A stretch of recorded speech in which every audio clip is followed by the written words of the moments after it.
Okay, we ready to go? I think so. Well, welcome everyone to our fall SRB meeting. You guys had a nice lunch. Battling Seattle traffic.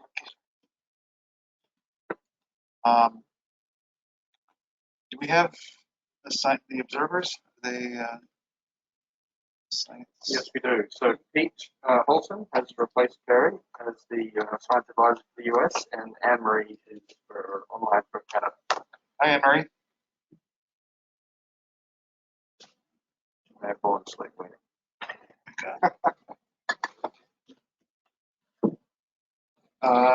Okay, so Dave, do you want to start it off on item 3.1? Okay, so yeah, just online, obviously we have Anne-Marie and we have Lynn Matters as well from Oregon Department of Fish and Wildlife Service. So if we could just have the agenda up, please.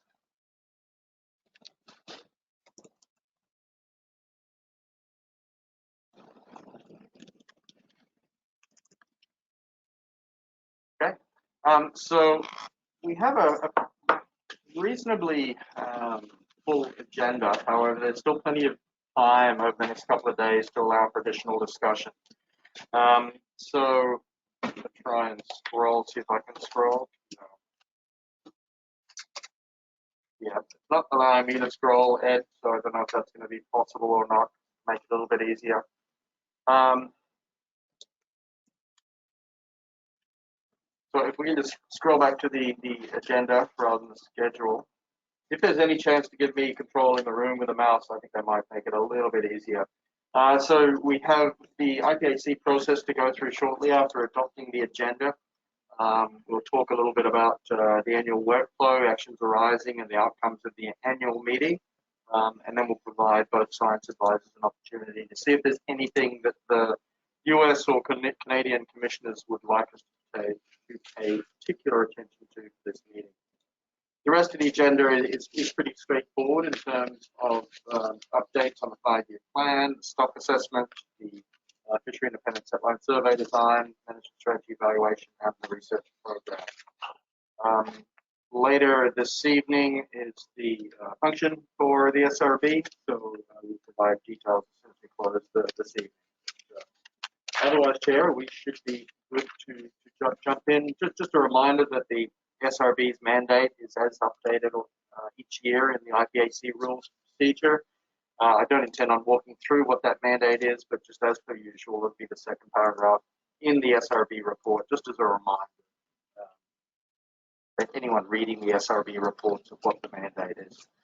And so with that, Chair, I'll just pass back to you to see if there's any questions or potentially the adoption of the agenda. Do we take a vote on adoption of the agenda? Have to, you can just see if there's any motion to adopt the agenda. What do you guys? Ready? Okay. Then, Chair, we can jump straight into the various items under agenda item 3, which is the IPHC process. And so just a reminder regarding 3.1, the SRB annual workflow. We had our meeting in June, which is where the SRB reviews some of the intersessional work and provides redirection or additional ideas for the Secretariat to work through its work schedule throughout the year. And it's this meeting where the SRB reviews those specific outcomes and updates and provides very specific recommendations to the Commission for its awareness, in addition to any further redirection of the Secretariat of our activities. So this is where you will make those formal recommendations to bring to the Commission's awareness. In terms of updates on the actions arising from the previous SRB meeting, so SRB020, if we just have paper 03 brought up, please.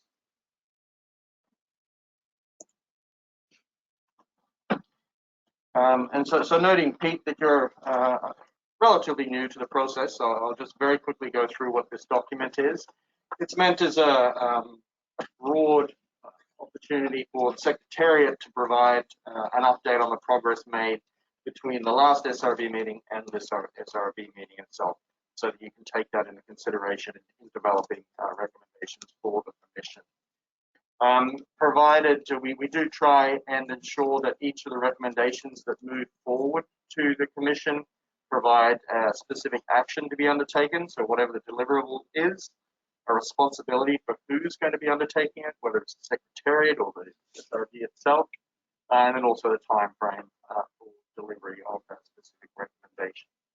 And so provided at Appendix A of this paper are all of the actions, both the recommendations, which are shown as REC, and then also requests from the previous SRB meeting, what that text is, and then a specific update, which is color-coded on the progress that we've been making in relation to that specific objective. Now, the vast majority are going to be covered in specific presentations and papers by each of the Secretariat staff on their specific subject areas, where it's shown as completed versus in progress is also going to be covered by those presenters. So it's not my intention to go through each of these. It's more a reference document that you should come back to when, for example, the Fishery Independent Setline Survey presentation is made. Just double check the recommendation or request, have a look at what the status is, the update, and see if there's any further requests or redirection that you would like to make at this time for the Secretariat or for the Commission to note. Specifically, if it's completed, it will usually be referring to the paper that's going to be presented over the next couple of days. And again, it's really there for your reference as we move through proceedings over coming days. There will be a couple that will indicate that are pending, and in this case, we'll indicate that it's for the next SRB meeting. It's going to take a little bit more time to undertake that work. It's part of the current work schedule. And so with that, Chair, I'll just note again that this is more of a reference document. Please do take a look at it throughout the course of the meeting and confirm that the progress being made either does or doesn't need to be reiterated at this meeting for further completion. So with that, it's simply a matter of noting that this paper is being presented, and that if you do require any additional work, that you incorporate it into the recommendations or requests from this meeting. That way we don't have a long chain of ongoing or in progress requests and recommendations. So I'll stop there, Chair. Over to you. Was there something special about the annual meeting? Or I thought we got that updated. Did you get another one here? Or is there... No, so that's the next paper, which I can jump onto if there's no questions on this one. And so what we do for each of the meetings is the next paper. So if you just put up paper 04. So paper 04, again, it's just a reminder so that we don't have references back to previous meeting documents. It's essentially the same document, which summarizes as Appendix A the various actions that arose from the last annual meeting. In addition to that, there was also the special session, which was held in June, and it incorporates the text and recommendations from the Commission on topics relevant to the scientific review board. And that's one of the reasons why we present this at each meeting. First of all, it provides a simple reference document to the annual meeting outcomes, and then also if there are any additional intersessional decisions of the Commission. And in this case, the special session decision, which is provided as within the appendix as well. But sometimes you'll also receive, there will also be special sessions at other times throughout the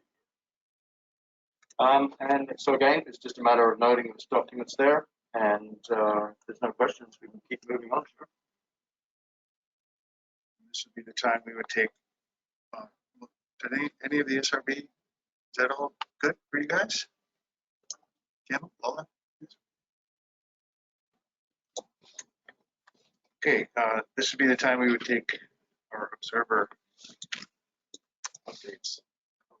The observers. Do you have any? Who wants to go first? We should take Pete first.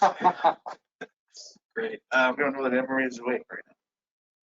Well, thank you. Yeah, so I'll preface these with, that you guys well know that we have a new commissioner, and I'm also new to this process. So these questions have already been discussed or done simply pointing us in paper to clear that up. Fine. But when I asked the delegation if there were any concerns they wanted me to bring up this meeting, there were a couple that had to do with the set line survey. So the first one was John met yesterday with several of the treaty tribes in Area 2A. Their concern that they raised was on the applicability or the appropriateness of the survey in this area due to complex habitats, and whether the fishery weight per unit effort should be integrated into the set line survey estimates, as they believe there are more fish in that that's being surveyed. Similar to that, in Area 4B, in terms of the spatial distribution of the survey, with the difficulty in finding vessels to participate, the question of concern was whether the survey is appropriate in the sample area. The third that was brought up at the work meeting last week was due to the cost overruns survey this year. Should we be looking at modifications to be more cost effective? Something that we've been doing at the Alaska Center a lot is looking at impacts of survey reductions on that vein of whether survey reductions have been investigated or being considered, to what level the survey would still be appropriate. And then lastly, if there are any thought to transitioning to snap year in survey is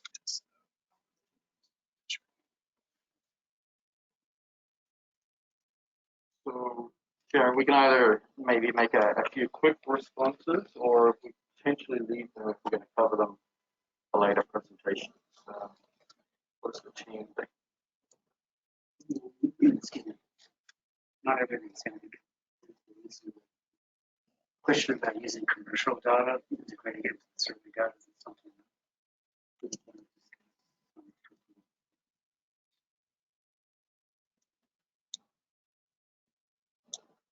Just a clarification, you said the treaty tribes are concerned about the survey in Area 2A. 2A because of the habitat being difficult to sample. The one that I'll probably I can provide a quick response to, Chair, is relating to the financial viability of the survey. And so this year, that there hasn't specifically been cost overruns. We're under budget from what we budgeted, both in terms of fish revenue and then also expenditures in that regard. The caveat is that catch rates have been down, and we also have sampled a number of reasons where the catch rates are normally higher. And so as a result of that, we're still under budget, but in relation to the noting that the Fishery Independent Setline Survey is self-supporting through fish sales, the contracts, the bait, and everything else associated with the survey is pre-agreed essentially before the season starts. In addition, fuel prices were significantly higher than budgeted, so we had a fuel price contingency in most of the contracts, which resulted in about $60,000 additional payments needing to be made to vessels to cover the prices. So I just want to make that clear. It's not a specific, it's not an overrun. It's simply a budget deficit as a result of fish sales income being substantially less than what we budgeted.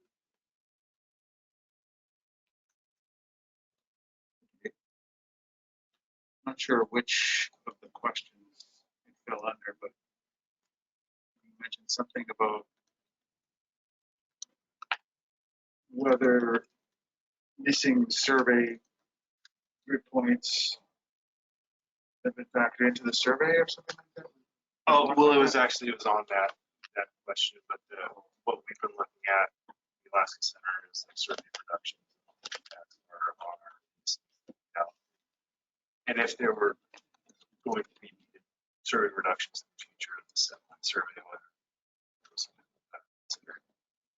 Yeah, so I think that we'll be talking about, because we have an annual evaluation process for the areas that we can't do a spatially comprehensive survey on, and the impact on leaving that out on the potential bias in the index and on the precision of the results. So there'll be a summary review. Yeah, it's there's a fuller review of that process at the June meeting.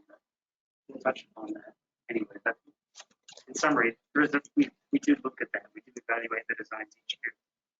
Those factors and intention of coming up with it. An index that meets our precision targets and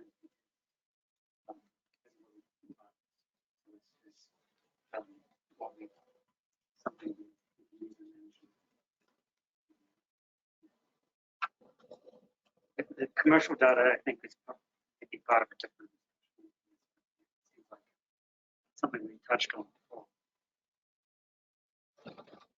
Personally, I'm reluctant to dive into. 2A is particularly challenging because the fisheries there are split into tribal and non-tribal. And the tribal fishery occurs 2 to 3 months before any of the survey activity does, and in a very small area off the north coast of Washington and in Puget Sound. And so it's different in space and time from the bulk of the stock distribution 2A. And then the commercial fishery, the non-tribal commercial fishery occurs in the middle of the summer, which is concurrent with the survey, but it's a derby and it opens for 2 or 3 days. And so people basically have to go where they know they can get some fish fast. And so both of those fisheries are very targeted on small geographic areas with known high catch rates. And so you can sort of see how that leads to a mismatch with the scentline survey being distributed across a uniform grid across the whole coast. It's not surprising that the fishery experiences much higher catch rates than we see on average in the survey. But that isn't really the point, because the average catch rate for the survey multiplied by the entire coastline adds up to a lot of fish. So actually this came really to a head in 2017 when there was reports of a lot of fish being encountered in a very small depth band off the coast of Washington. And the commissioners at that time directed us to do an increased survey density in that area. So we did, inside the 10-mile grid, we added a densified grid on a 5-mile squares. And we did that for the first year, and then there was a large hypoxic event in the area. So the experiment really was not conclusive to anybody's satisfaction. So the commission asked us to redo it again the second year. And we did that, and Ray showed them that it really made no difference by adding those additional stations. There were some places where we caught more fish, but it was such a tiny band that the catch rates would have had to have been several orders of magnitude higher to actually adjust the coastwide. Modeling with or without those additional dense stations make no difference to our understanding of the density of the transit. But it's something that the stakeholders can bring up to the commissioners as well, as they did back in 2017. If there's an area of concern, that the case can be made for putting extra resources into that as an ad hoc change to the survey.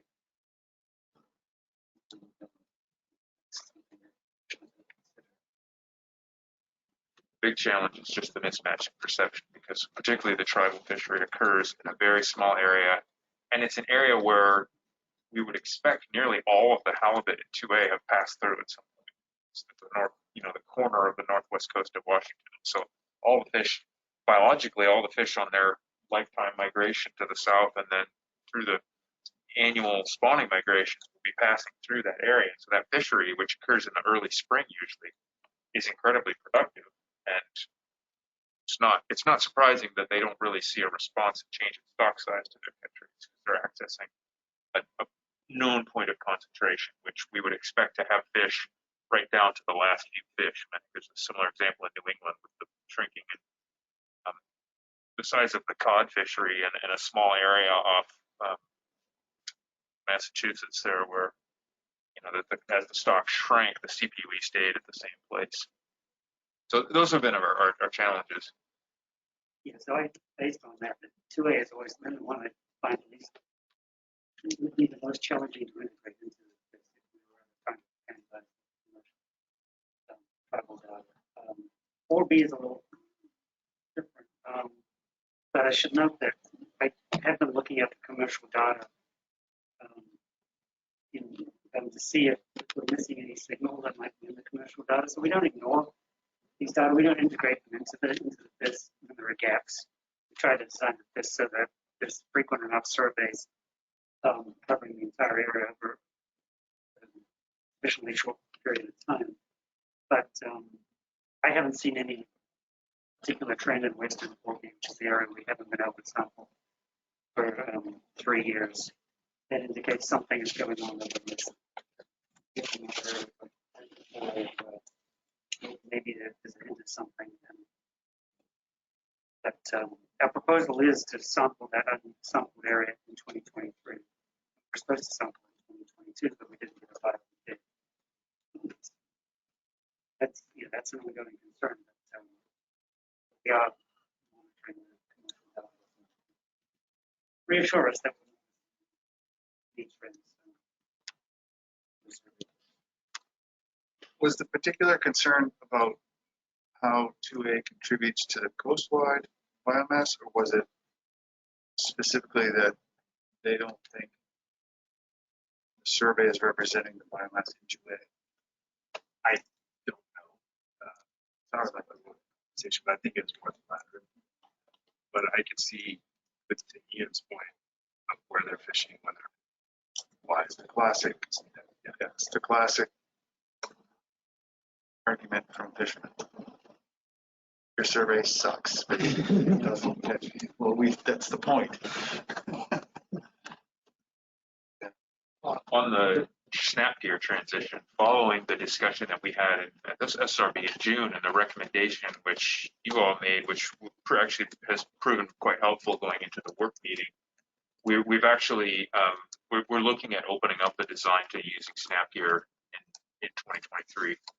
The one challenge we have there, the one caveat is that although we are hopeful that that will increase the pool of bidders, the 2 calibration experiments that we've done, the 2 large calibration experiments we've done so far, both showed that snap gear catches about 85% on average of the catch with fixed gear.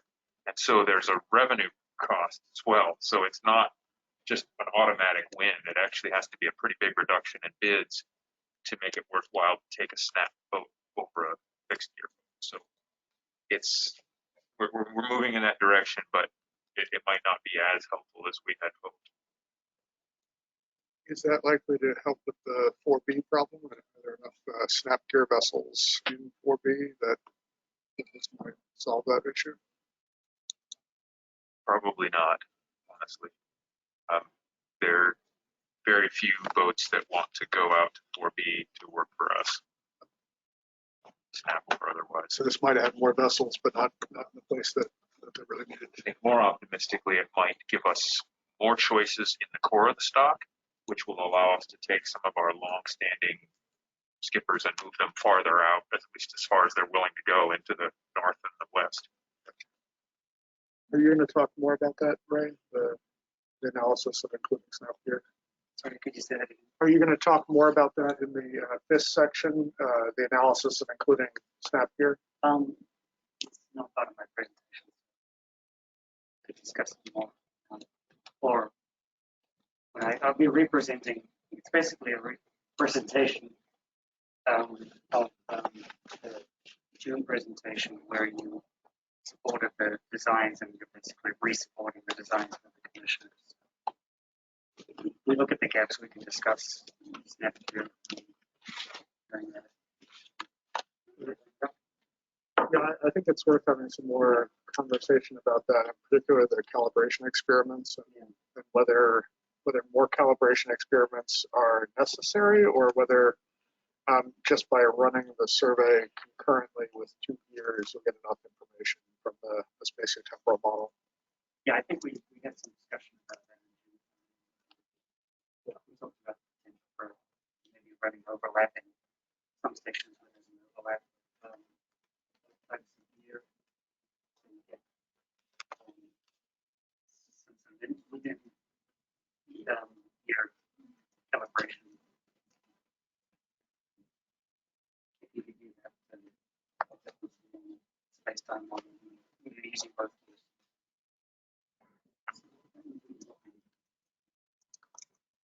Yeah, I think it would be helpful. And in particular, I don't know that a calibration experiment as such is necessarily needed as long as you can get enough information from having, I mean, the spatiotemporal model gives you calibration information, even when they're not in exactly the same place and time. We just have some of that done in vessel. It's being able to parse those thoughts out. It takes some time to get enough information to be able to estimate the difference in the genotypes from just regular survey. Our original intent was to do direct overlap calibrations to really anchor in the coefficients so that we would get the maximum amount of information out of whatever data we collected. And we were hoping to repeat those. We did them in 2B and 2C, and we were hoping to do at least one more experiment farther west in some different habitats so that we would make sure that there wasn't a habitat interaction with the gear type.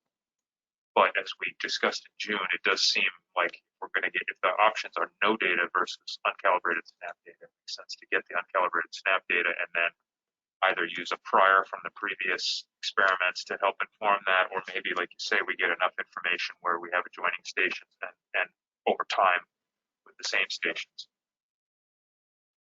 So I think we are at a point where we're definitely considering just opening up the bidding process and perhaps giving preference to fixed vessels, but allowing for snap vessels and then doing the best we can do moving forward and understanding that the calibration that we have will get more and more precise over time. Exactly. Yeah, there'll be sort of retrospective calibration. Exactly. Yeah. At this point, we're getting more concerned about the potential for missing large chunks of habitat than we are about the 85% of whatever it is difference between the two genotypes. So let's we'll have a more robust discussion after Ray presents. We can talk a little bit about the Okay, Anne-Marie, are you there?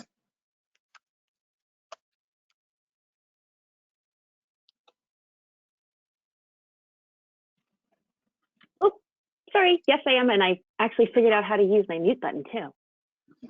Part 2 of the whole thing. I actually have nothing new to report since the June meeting. So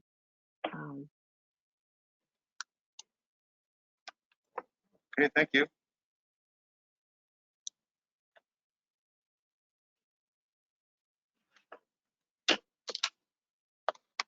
Okay, moving along. We have an update on the 5-year research program. That's you, Dave. Yeah, so this shouldn't take too long. So if we could have the presentation for paper 05 up, please.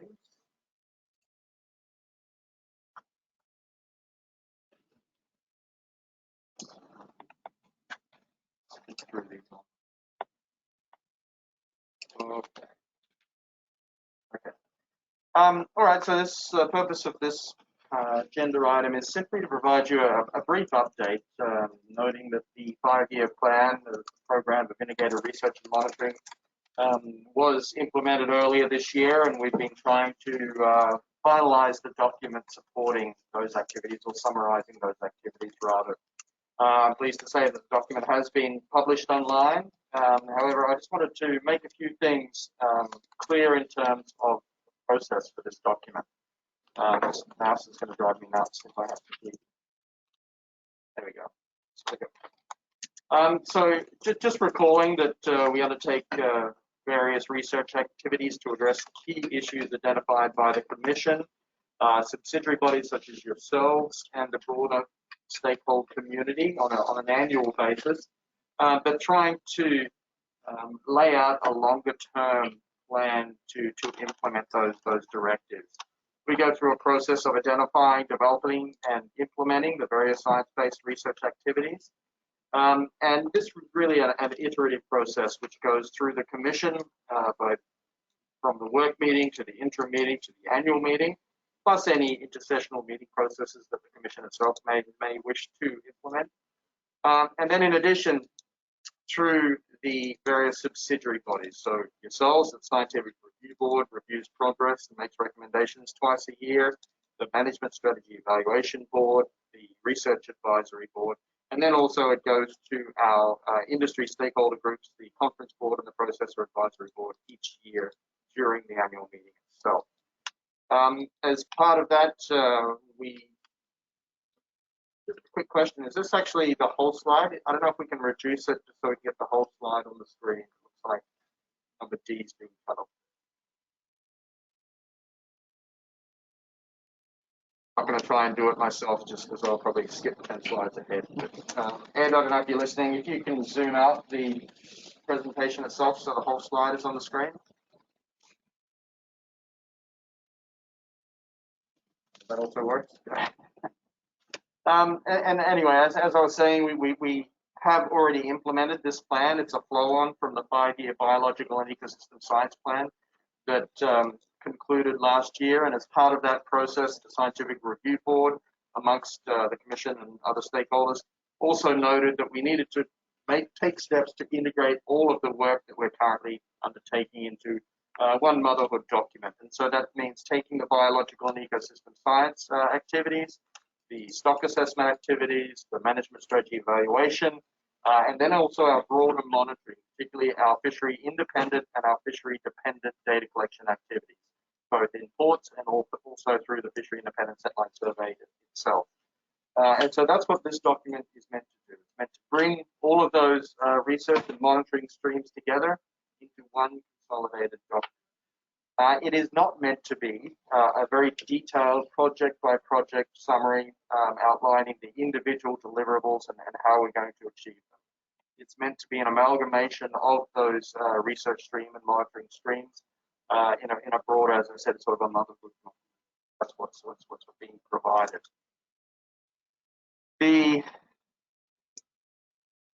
Working again. There we go. Just as a reminder again, that you should recall that the intention is that this new integrated plan is kept as a living document in the sense that it's going to be reviewed and updated at least annually by the Commission and obviously the Secretariat. And so specifically what that means is that following this meeting with any new recommendations that the Scientific Review Board may have, we will start to develop some new text to potentially modify the plan and provide that to the Commission at its interim meeting for review and agreement or otherwise. That then, of course, flows to the annual meeting, and subsequent to the annual meeting and the Commission agreeing to those modifications and also taking into consideration budget elements, the funding that the Commission may provide for our research activities in particular, we'll then update the plan and post it on the website.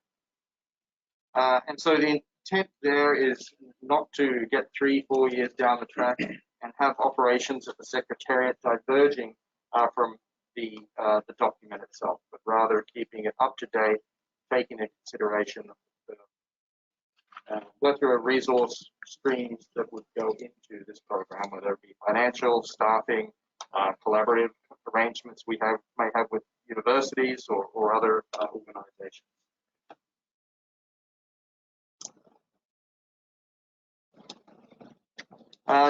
Yes, go ahead. Can I ask a question here?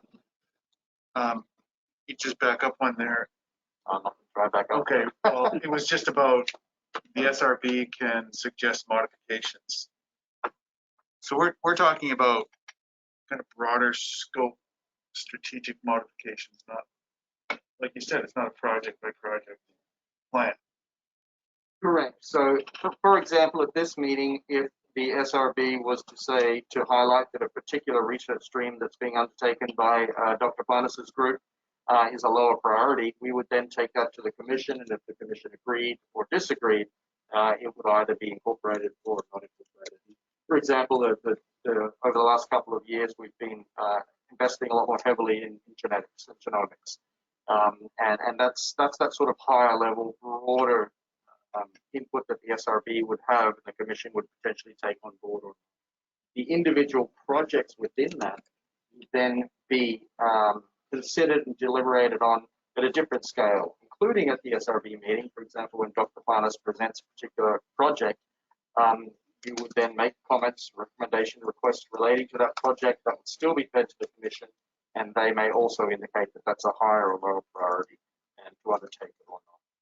And that actually came up at the work meeting last week with the Commission, where they were trying to calibrate what level of input the Commission would have on this document, whether they needed to formally approve it or not, or whether it's a case of each annual meeting, each interim meeting, they provide direction in terms of priorities, funding availability from the contracting parties, and then we incorporate them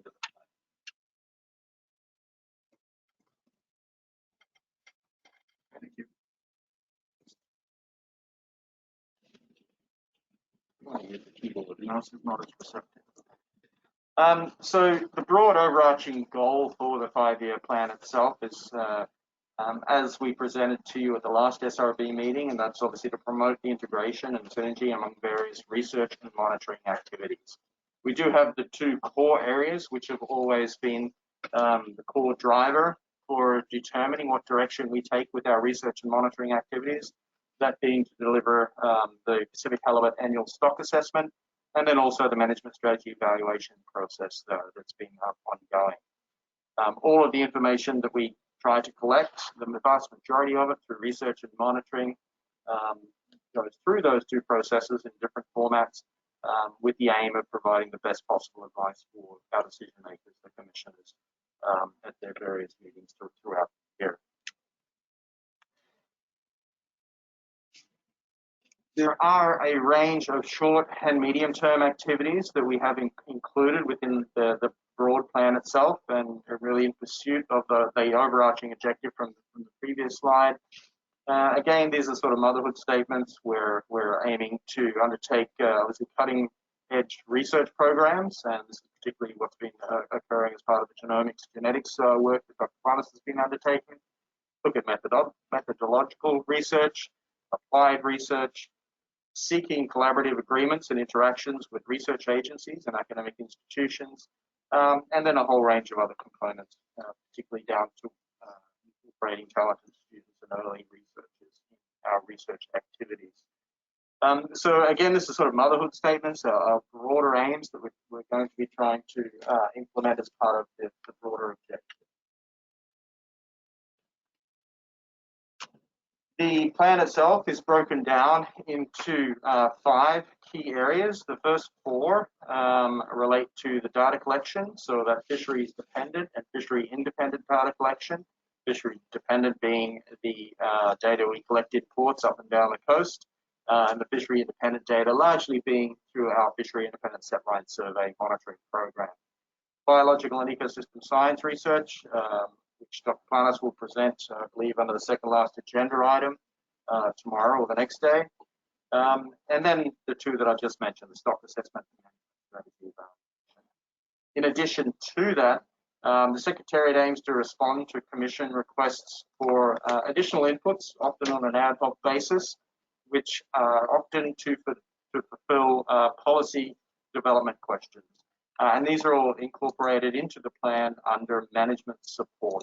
Examples of that may well be, for example, the request for evaluations of size limits for Pacific halibut, where we do not have a specific research stream that's being undertaken, but a management question is posed by the Commission, and then we undertake ad hoc analysis to provide management advice for our decision making.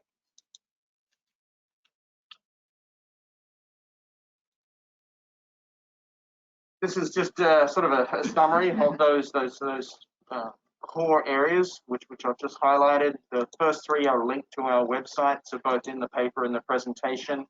The aim is not to have a comprehensive plan document, noting that it's going to be this sort of living document, but rather provide all of the information in terms of what we've done in the past, what we're currently doing, publications, and what we're potentially doing in the future via the IPHC website. And so as part of the plan document itself, in various sections, you will find links to the website where you'll be able to find more detailed information in support of the activities of the Secretariat itself.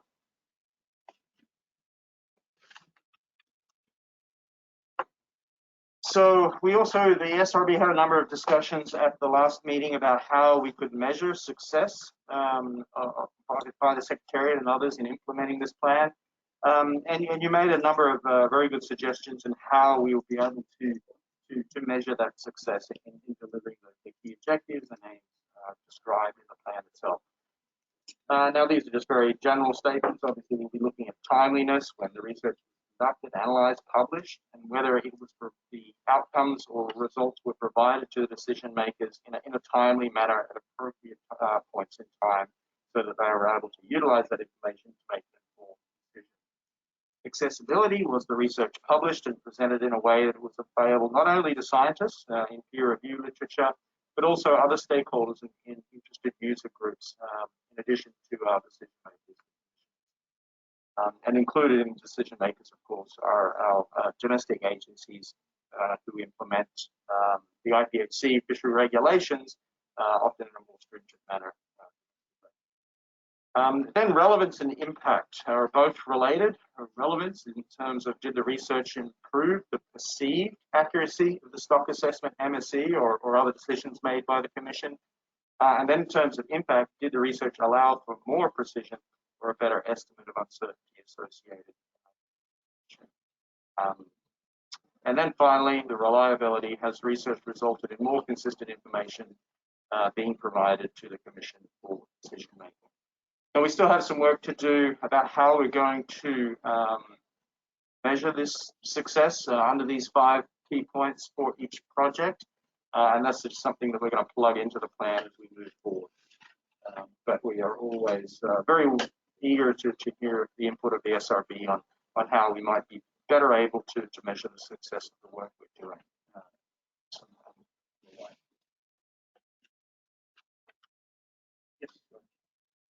Just a quick point is, I think for some of these, relevance and impact in particular, it's not really a yes or no question. It's more of a degree, whether something is high impact, low impact, low relevance. Yeah, and some of it do something if it wasn't going to happen. Correct, and some of it may well have a high impact versus something might have a low impact, but it's still very relevant to undertake, depending on what the Commission would like us to undertake. But the interpretation of relevance or impact is, beauty is in the eye of the beholder, right? This document is written for the Commission and stakeholders, right? Correct. And for example, one of the questions that was raised about the habitat variability in regulatory area 2A, the work that we would undertake probably wouldn't have a great impact on the precision, but it would certainly have an impact on perception of stakeholders if we're able to provide clarity around what the survey represents, given the complexity in the habitat and the areas we actually survey. So there's one's the perceived accuracy, and then one's the actual precision associated with it. Be interesting to see these 5 areas that who is going to score it. I would say it should be the commissioners. It should be maybe some internal amongst the staff, but I would think it would be best to have this externally, rated. Yeah, and it's going to give you the best feedback on your program. Absolutely, and in the plan, and I can't remember exactly where it speaks to it, but it talks about how we're going to do that at a basic research level. For example, an individual project that's implemented may just be evaluated internally, versus the management strategy evaluation or the stock assessment itself, we would go to external peer review. And then as part of that peer review, we would then develop criteria that would look at timeliness, accessibility, reliability. But again, that would heavily involve the scientific review board in terms of developing those criteria when we go to those more external peer reviews, in addition to your own annual peer review specific on it. I wonder if there's a bit of a disconnect between these criteria here and the focus previously on cutting edge and methodological advances. To me, these seem like much more practical criteria. Is this information useful for the Commission? Is it helping us do better in management? Which to me seems right on. But there's nothing here that would match up with the focus on cutting edge science and methodological advances. And so I wonder whether either a criteria should be added related to those, or whether the cutting edge focus is maybe misplaced.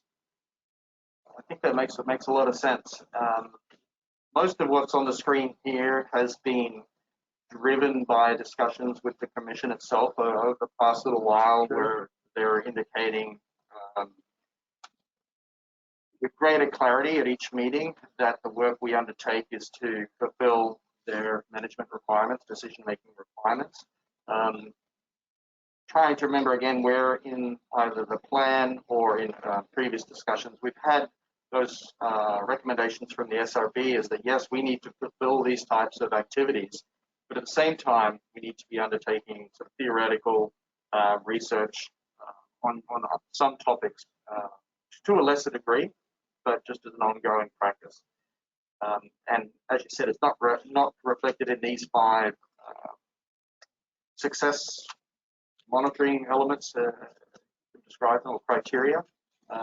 But I think you're right. If there is going to be that more pure science activities or research activities being undertaken, there will need to be a criteria that's developed to measure whether they're successful and whether they are value for money or those types of things for the commission's dollar. Noting that we also get external funding for some of those activities. Right. So we need to develop, I think you're right, a specific criteria for those more pure research streams, science streams. Yeah, without question, over the last couple of meetings, as this document has evolved, it has really been a little bit. I think it's improved dramatically. I think it's very well written, it's very well organized, but it's written for that audience, the commission, and that's probably where it needs to be written. But the fact that it's written very, very generally, well organized, I guess it was difficult for me at a different level of being able to judge the relevance and other, other things from an SRB perspective going forward, right? So, an example, as I was reading through the first section of it, it was like, so as a justification for moving forward in the next 5-year plans, what is a self-introspective perspective about what we learned in terms of the questions, the scope, the methods, the results that are informing what we're doing? And in Appendix 1, you sort of do that, and I appreciate that. But again, it's at a level which is a little bit higher than one where we could comment on some of the how-to details and some of the questions and the priorities of the question. So I guess I was struggling with that as I was reading the document. On one hand, it's like, wow, this is just very well written, very well organized. But on the other hand, I was having a hard time with some of the other things about impact and relevance and methods and other things. And in support of that, I think we've also struggled with how much detail to get into with the various research streams, and I think it was the previous slide where we had the links to. It's just completely not working anymore.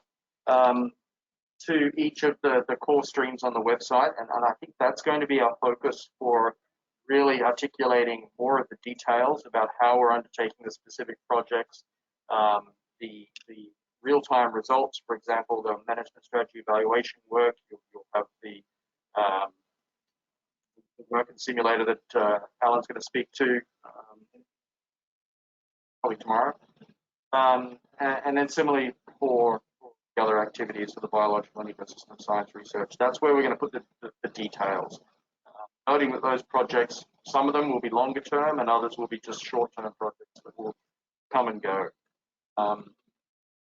And I think that's where the living document description for this is going to be probably its strength, where we will receive funding, we'll go out and seek funding for a particular project.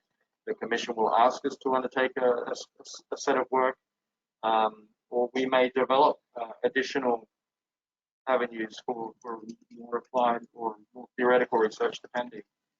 And that's where the SRB will have probably the most impact in reviewing that work. So you would see that the SRB's input would be most desirable in each of the different areas: stock assessment, MSC, clinical program, this and that sort of thing in terms of the nuts and bolts of the workings of each of the programs. Not in this document, commenting on this document per se. Certainly commenting on this document, if there are annual improvements, and particularly being aware on an annual basis of what we're doing in other areas, whether this document needs to be recalibrated or redirected or refined.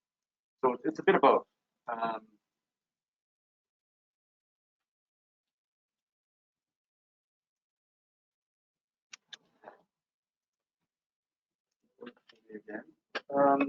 Now we've played with this infographic quite a bit. It's still not quite there. Obviously, it's in the document itself, and we've tried to figure out a way to graphically illustrate how each of the programs, each of the core activities are linked. External funding, for example, coming out the side there is not only for biological and ecosystem science research, it could come into any of the streams, and so we need to do a little bit more thinking about how we can do that. And similarly for scientific publications, it can really come out of any particular stream, including through management support. You have an example of how the biological and ecological research feeds directly to decision making?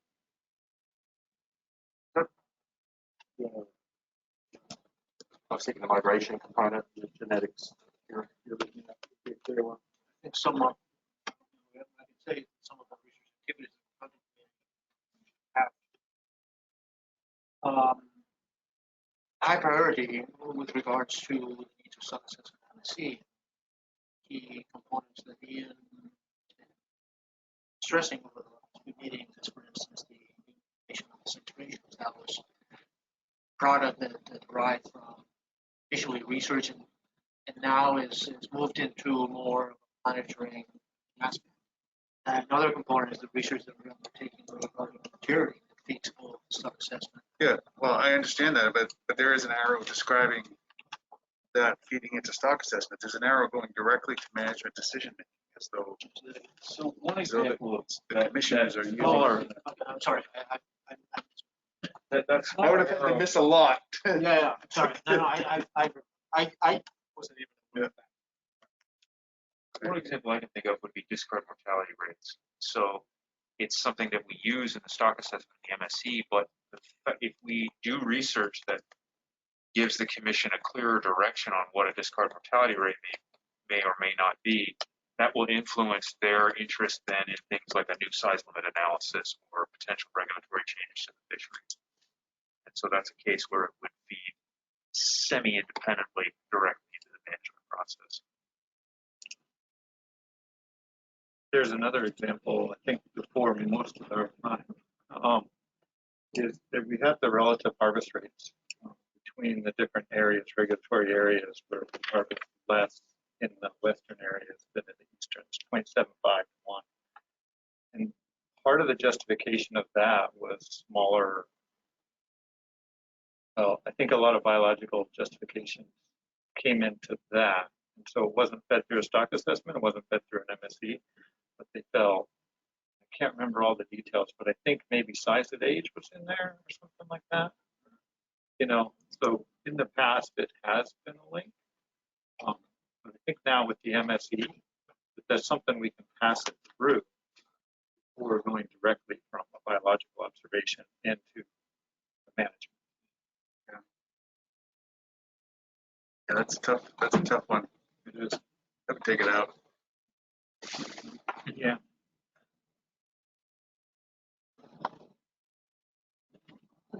Yeah, the only piece that struck me here is the link between scientific publications and external funding, and I think it's really good to highlight that here. I think one of the reasons that Joseph and others here have been so successful at garnering external funding is that they've really kept up with publishing the results and established that record of doing cutting edge research. And I think, getting back to my question before about the evaluation criteria and that focus on sort of basic cutting edge research, I think this is another place where you can really emphasize to the commission the value of doing that basic research. It pays off in terms of giving external funding because funders see the benefits of giving money to you guys to do new research.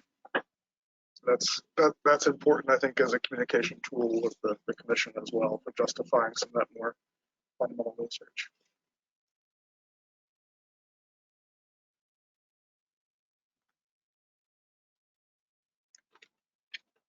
So to move forward, Chair, what I would request is that the SRB have a bit more of a think and discuss the plan itself, the most recent version, noting that at the last SRB meeting, you made a number of requests for further updates. We've incorporated those. If you're able to comment on the plan as a whole, but then also potentially make additional comments for a further improvement. And the intention would then be that we would look to incorporate those in the next revision, which would be most likely in February of next year. That would be very, very useful, and the Commission would certainly appreciate your perspectives on the current version of and that's all I have, Chair. Would you like to have some suggestions now, or would you rather see us put it in report form first and discuss it later? I like the latter. You like the latter? Yeah, we're pretty short on time. I think we can write stuff and then talk about it in discussion sessions later. Okay. Moving on to agenda item 5. Get to this. So Ray, the only caveat is they're having a hard time hearing you over there. So where would you like to sit? Are you comfortable way down the front or up here? So I'll make exit for this thing, right? Yeah, so wherever you want to. We'll try this, and I'll try speaking up. Okay. I'll probably try a lot. Okay. Can we Doesn't reach now. It's at the end of its cord already. Right. This is the event thing. You want to switch? I think I found the arrows the best. Okay, The best. I the pointer still works. I can show this. I'll try. Okay, so this is agenda item 5, which has the same title as the presentation back in June, but it's really a quick summary of the designs that not the full evaluation. It's not a repeat of their presentation. It's just a repeat of the results of their presentation. Pulling that in.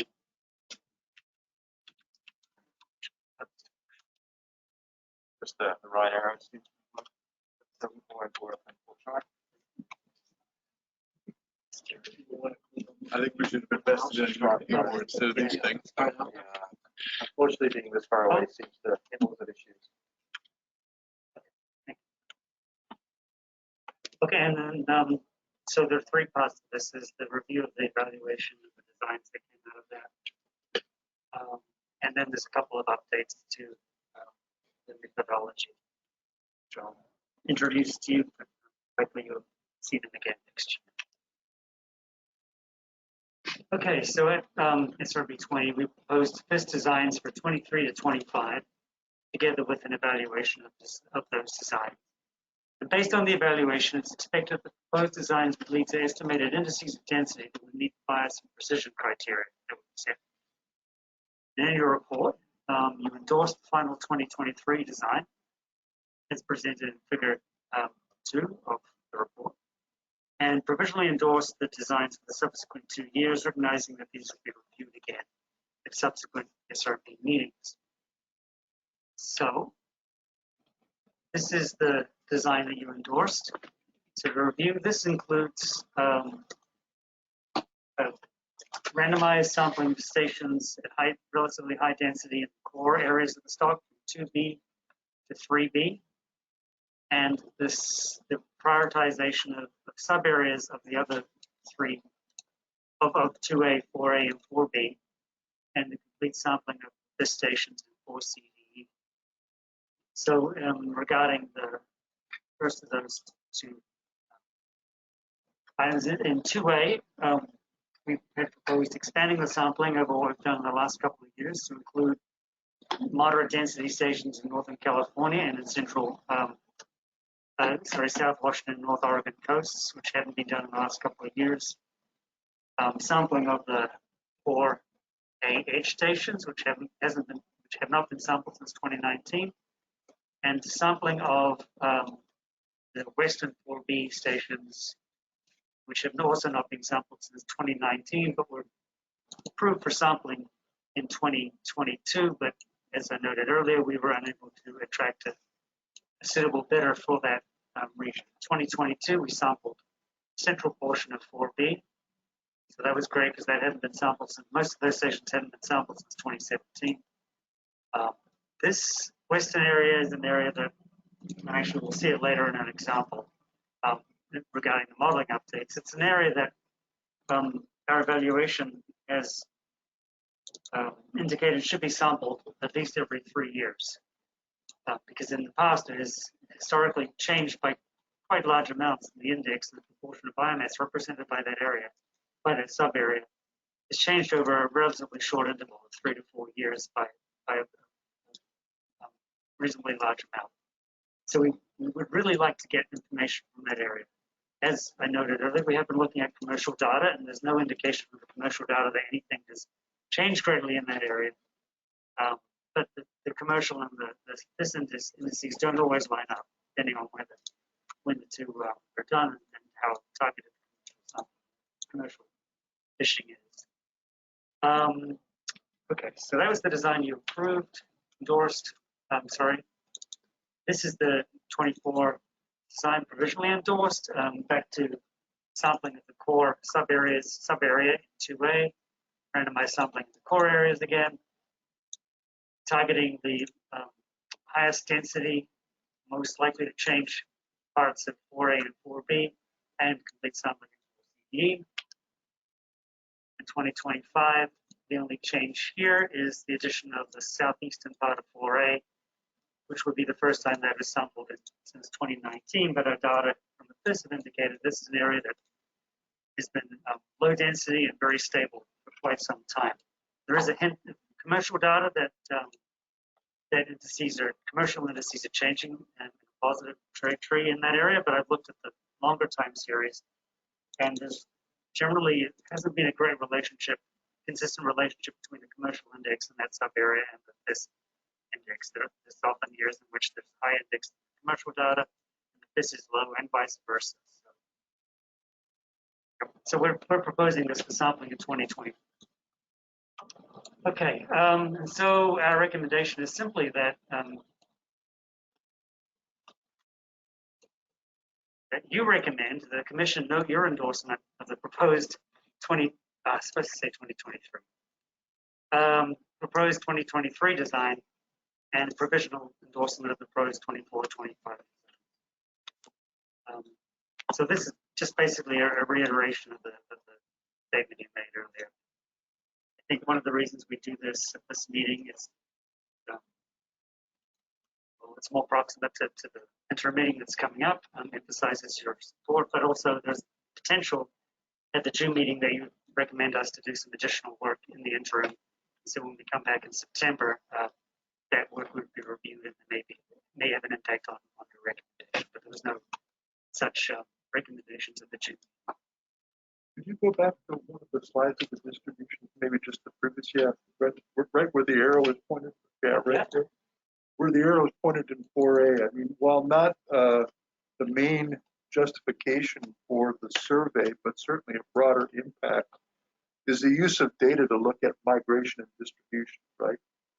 There was work that suggested that some of the migration was occurring through those passages in the Aleutian Islands from south to north. Are you concerned that in these years where one or both sides of those passes are not being sampled, and you're not able to really bring as much information to bear as you might otherwise on other, again, not the primary focus, but other ancillary uses of these data? Ian might want to chime in on this as well. We're not tagging fish on this, so we're not getting direct information on migration from the fish samples. So, oh, sorry, are we tagging? We're not tagging some. We're tagging under 32. Okay, but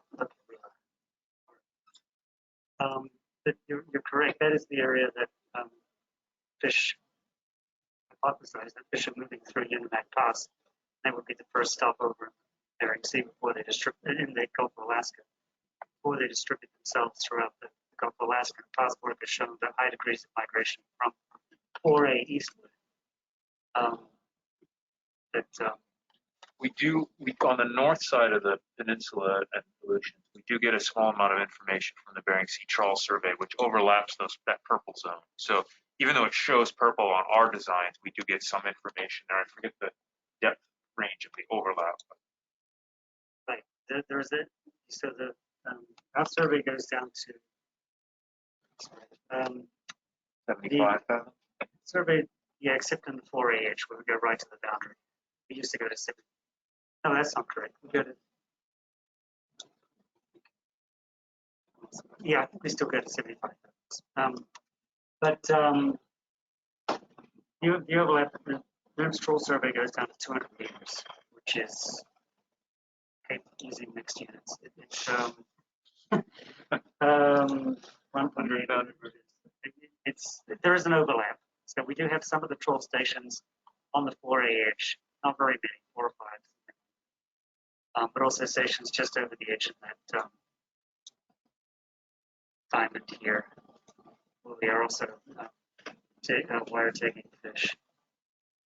So if those fish are being tagged on the NIMS trawl on an annual basis, then, they still have the potential to pass through and be recovered in the Gulf of Alaska. Generally, though, I think you're right. We do have some interest in monitoring the exchange of fish. The south to north would be primarily in the pelagic phase, which we wouldn't catch with the survey, but the 2, 3, 4-year-olds we might see a little bit of in our survey, and certainly older fish. So it is an area of interest, and especially in the last few years with some younger year classes coming into the stock, I have had the question if we were not sampling that area in the eastern Aleutians, could there be some movement of these younger cohorts that we're not detecting there? But the historical look at the CVs would suggest that it shouldn't be at a level that would affect our biomass estimates generally. So densities are very low in that area prior to some. So we weren't seeing a lot of fish there, but things have changed quite a bit. For example, much higher numbers of smaller fish in the last couple of years, including this year. It's proportional catch them again. Presumably some of those fish.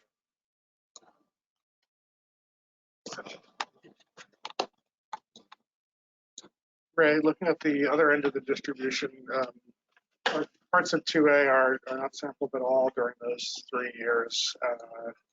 When is the last time they were sampled, like Northern California and the area just south of the Columbia?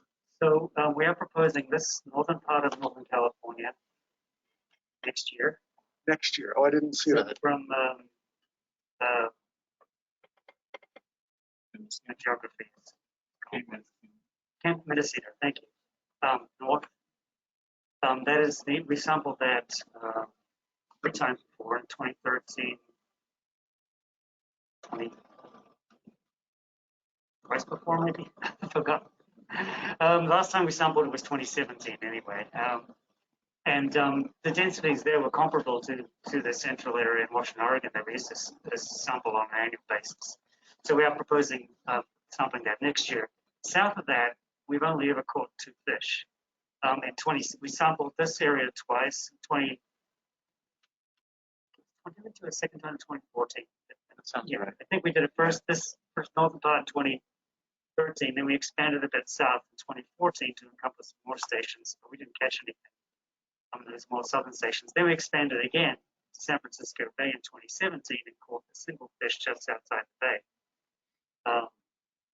So that's provided a benchmark of zero density, near zero densities. That's the edge of the distribution.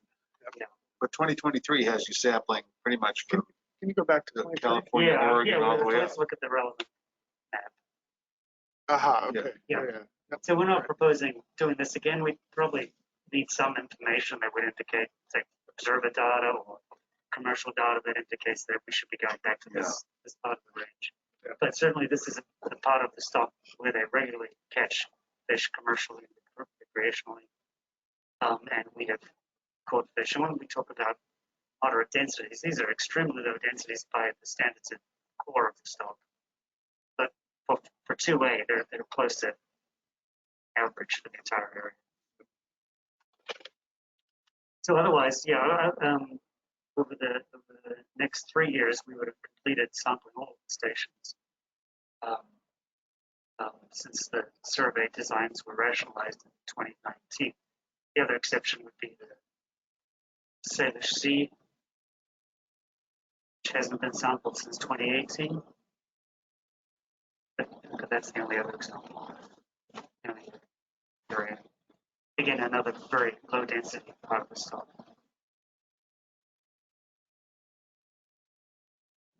So the outside of 2023, I mean, I guess you can make any changes, recommend your recommendations you like. But of course, the 24 and 25 designs will get a chance to review in more detail, particularly 24 at the gym.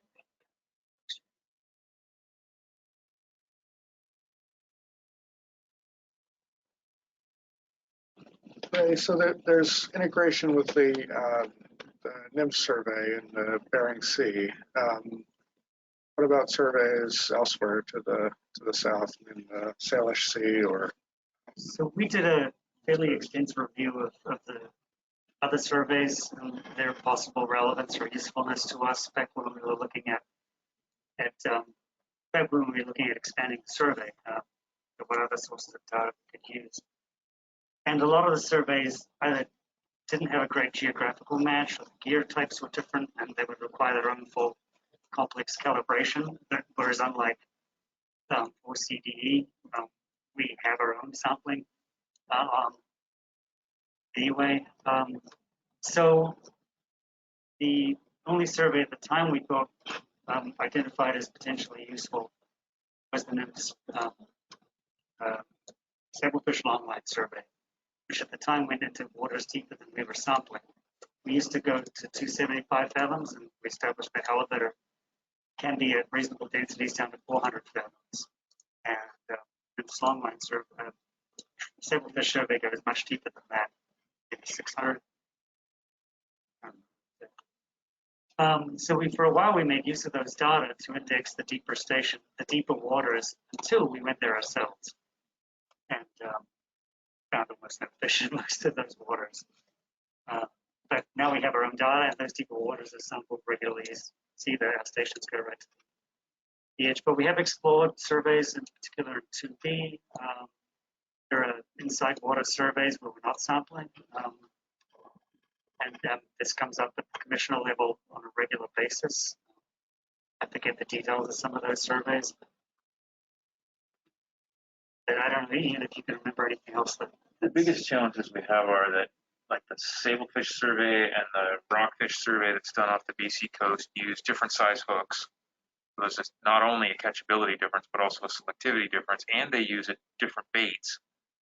And so based on our bait experiment, we found that the bait is pretty influential in terms of overall scaling of catchability. So it's the trawl survey, we've gone to the length of doing 2 calibrations against the Bering Sea trawl survey with paired stations on the trawl survey stations in the Bering Sea.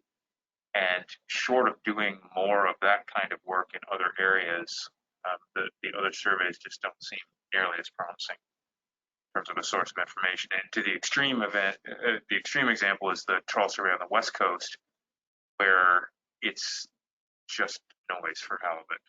They catch nothing for most of the stations, and then all of a sudden they catch 100 halibut, and then they don't catch them there again for 8 years. So We did look at that survey, and there's really no relationship between that and what we were getting. And we also don't get age information from those other surveys, because generally we don't want those other surveys to kill a lot of halibut.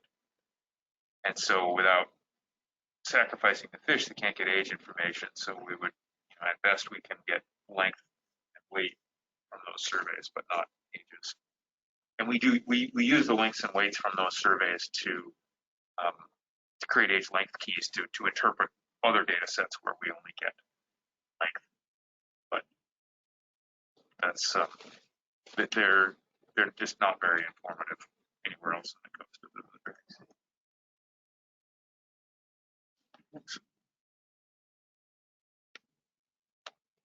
I don't know if we want to further discussion of snap gear issue. Did we cover that sufficiently earlier? That was brought up. Ideally, be something that would complement well, would it give us greater potential to fill in some of these gaps that are currently unattractive to vessels? But that may not be how it works in practice.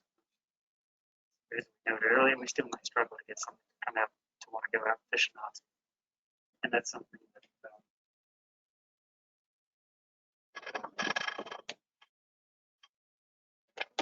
that's likely to be an ongoing struggle. If we get vessels, they're likely to be very expensive. A decision will be made, have to be made whether it's worth the additional cost to get a vessel to fish that every few years. It seems like way above what we pay for elsewhere. These are decisions that.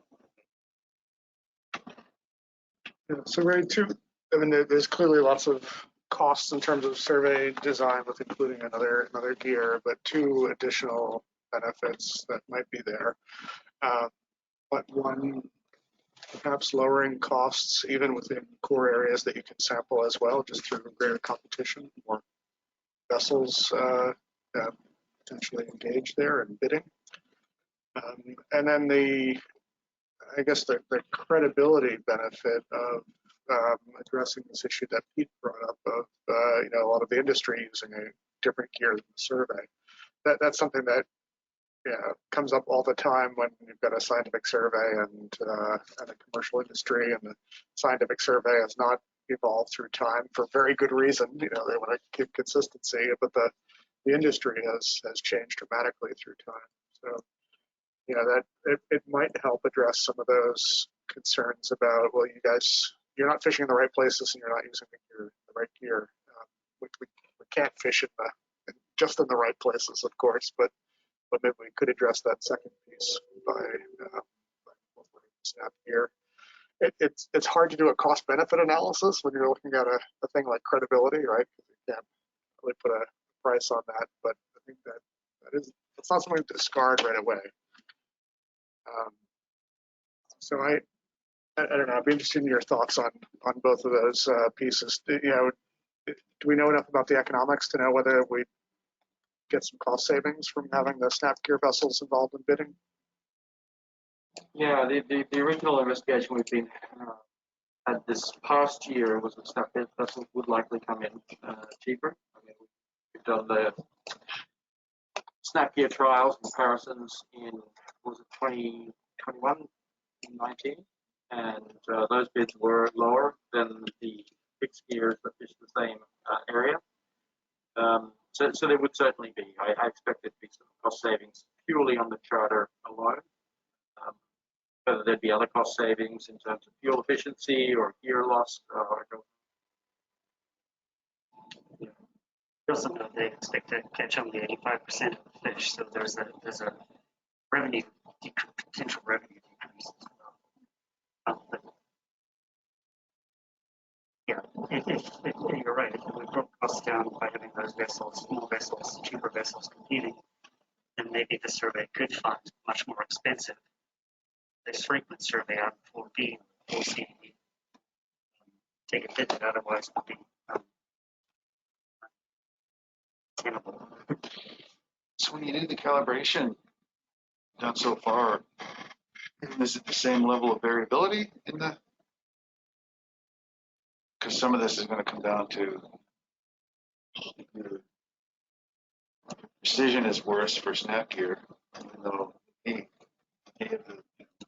maybe no bias at all, but the precision's worse. You're gonna have to put more vessels on for it, and it might come out in the wash. The cost. Is there a precision difference? Maybe I looked at that time, but I didn't recall. It was we included a scaling factor model, variable model to estimate the catch rate ratio of the two gears. I don't remember the precision. The important parts are that the hook size is the same, just the way that it's attached to the ground. So when we did the initial study, Ray looked at the size distributions and found no difference in the size distribution. So that told us we could isolate selectivity out of the equation and just focus on catchability. And then we've just estimated the catchability scalar in the model simultaneously using the overlapped data. And there was a difference in precision for that coefficient, but it didn't. The data did improve. They contributed similarly overall to the precision of the index in the years when we used the snap versus just the fixed gear. I remember you doing some examples where you used combinations. So I think if our biggest impediment has been that we had some reservations that the gear might fish differently in very different habitats. Because of the way they're setting the gear, they tend to move at a different speed when they're setting, and a different tension on the gear when they're setting fixed gear versus snap gear. Snap gear, they move a little faster, it needs to be tighter so they can snap it on, and fixed gear, it just kind of piles out the back, fairly loose gear. And so we were hoping to verify that we didn't see differences, that the coefficient itself didn't vary across different habitats. And we started in an area that had high catch rates and lots of rocky habitat. Then we moved to a more mixed habitat with also high catch rates. We targeted high catch rates because we wanted the most amount of power to do the calibration itself. And then our third attempt was to move it farther west, but we ended up with a calibration that only included about 20 stations. And so it was inconclusive. Yeah, I don't know if you recall, but we only had two vessels, each doing a different gear type. So we didn't get a coefficient that was consistent with what we had in other areas. In fact, it's the opposite. The snap gear vessel called. We also ended up with a long time lag between the two samples. It was a long, they didn't overlap. Unlike the earlier calibrations. There were two vessels, and there was criticism of one vessel. Or some concerns about doing things differently. Yeah, and those effects were totally found gear differences, so we could conclude this was a gear difference, and this is a different area. The two gears had a different relationship here than they did in Southeast Alaska, British Columbia previously. I think at this point we could proceed with a pooled calibration coefficient and assume that it applies everywhere, but we may discover over time that on a very soft mud bottom or in an area of really high current, there might be some differences that we would detect over time with additional calibration and overlap, both spatial and temporal. Reassuringly, we're not talking about 2 or 3 or 4 or 5 times different. We're talking about 15%. And so this isn't going to be a little incorrect to begin with. Their estimate of calibration starts off and maybe evolves over time. It's not going to have a drastic impact on management decisions or understanding the trend analysis. So like a really proportionally. And we may well have that level of variability between vessels within the current design. There's definitely a vessel effect, and we definitely have better and worse vessels. And so as part of our design, we actually prioritize accepting bids from vessels in different areas. So we attempt to move the vessels around. We don't always succeed at that, but when they go through the bid selection, they try to select, if a vessel bids in 2 areas and they did this area last year, we try to put them in a different area this year, so that turns into variance rather than systematic bias across the area. I mean, it seems like there's enough here that it'd be worth doing the cost-benefit analysis to see what you'd actually gain or potentially lose by including snap gear. So we have structured this year, as we're starting to develop some of the projected costs and revenues, we have built in the ability to evaluate snap bids, and the current estimate of the coefficient of catch rate is in there. So as we're starting into the budgeting, we can actually look at that and see, okay, if we take a snap bid here, this is what the bid would have to be to create a revenue neutral or positive situation. So that is going to be part of our process this year. This time last year, we were able to present some designs that have been optimized for costs, so they added stations back to the core areas to generate greater revenue and maybe remove some stations from some to cut back on costs. This is a process we're undertaking right now, and at the interim meeting, those optimized designs following the analyses that Ian's doing will be presented to the commissioners. In June? At the interim meeting at the end of November. Oh, okay. We actually had vessels on the water until just last week. So some years we would be done and be a little farther ahead on some of these components. Not this year.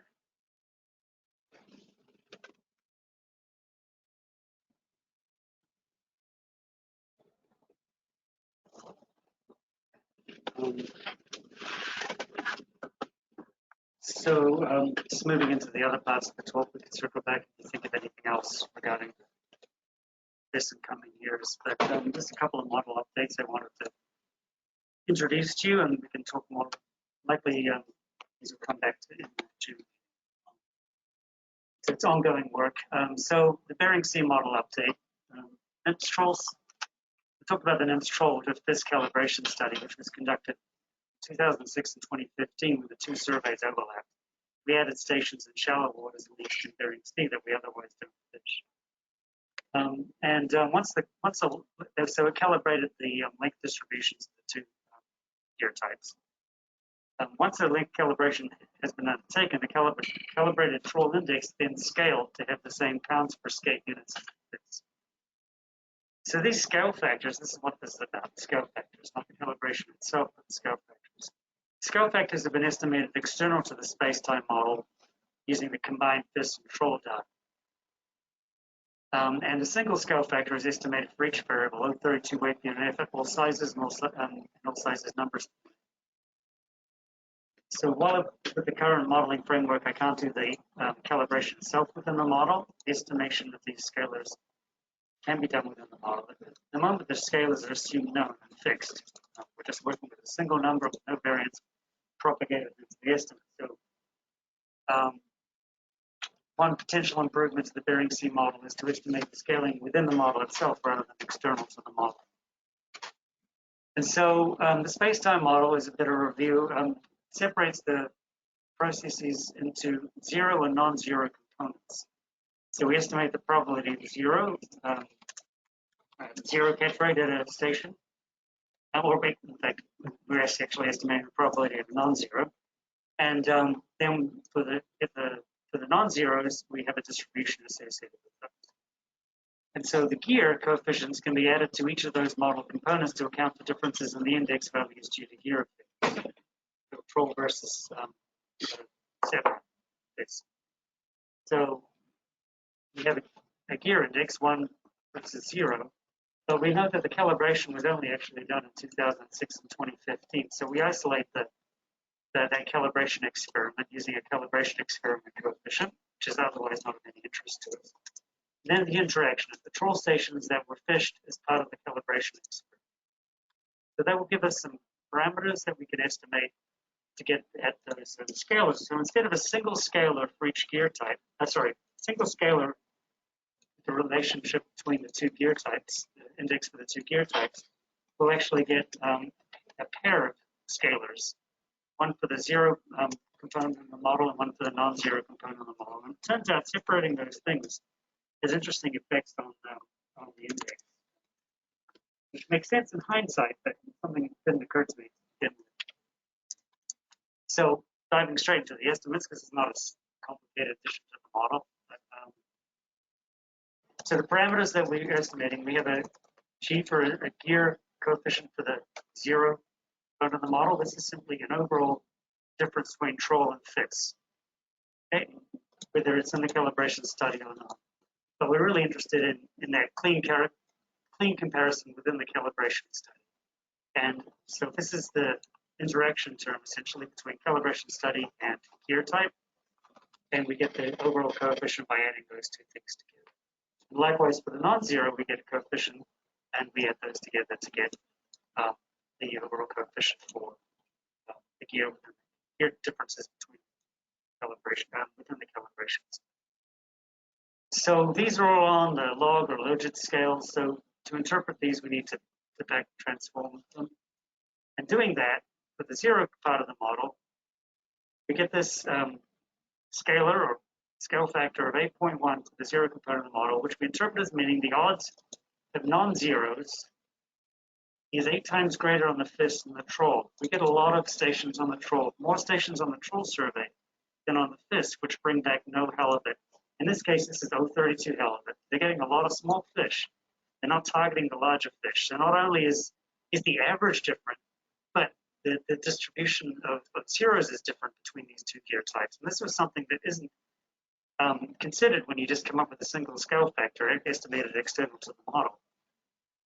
So we've got more zeros on the troll than the FIS. We need to inflate the probability of a non-zero in the FIS for the troll gear relative to the FIS. For the non-zeros, we get a ratio of 16.8, meaning when fish are caught, the index is around 17 times greater on the FIS than the troll survey. So now we have two components changing the scaling of the troll index. One, we're accounting for the fact that there are more zeros on the troll survey, fewer zeros on the FIS. We need to adjust that probability. And when we don't get a zero, we get a much lower calibrated index. Previously, we just had a single scalar. So this is interesting.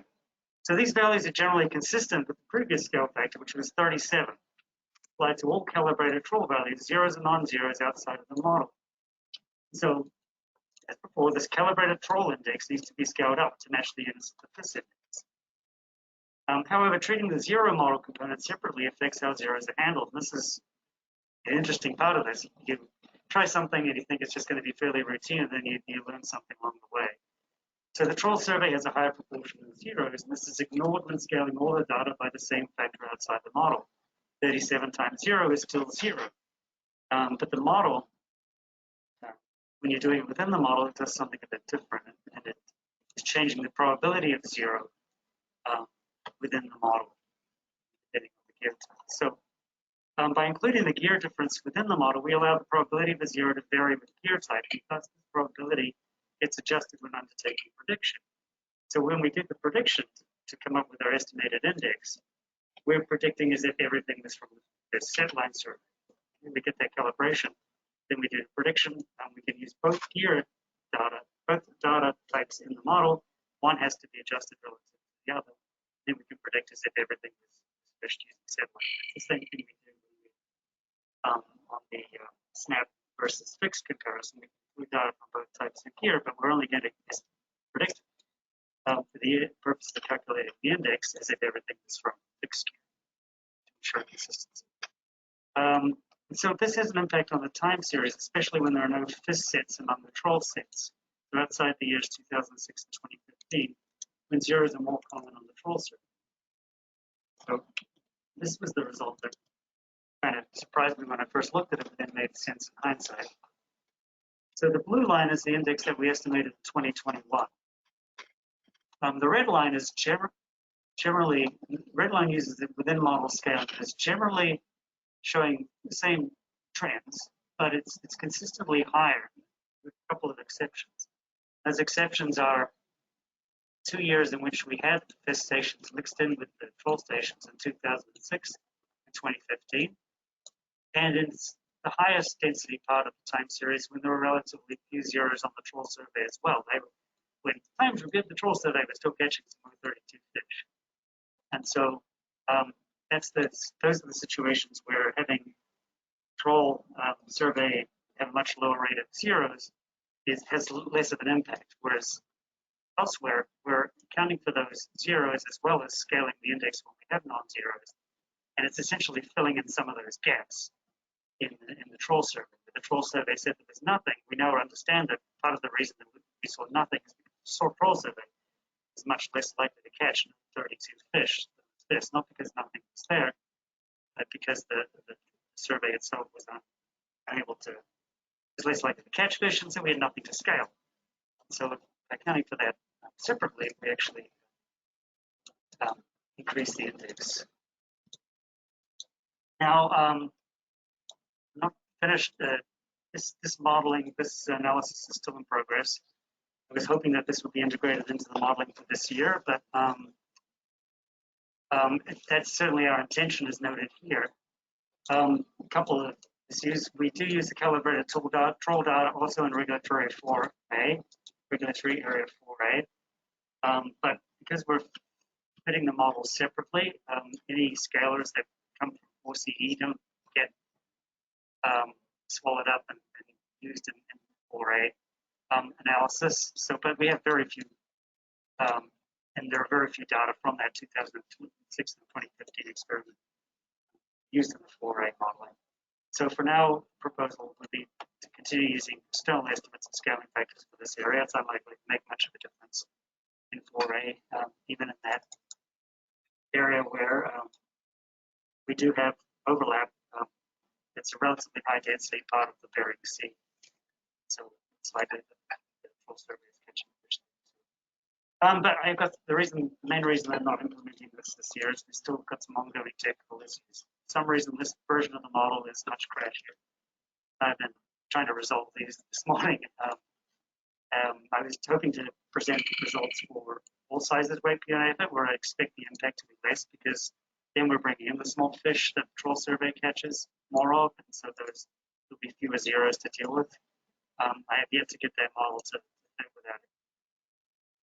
Yes, successfully. And I don't really understand why, because it's not a particularly complex version of a complex addition to the model. But 4CD model is the one that always has me on the edge of my seats every year when I'm doing the modeling.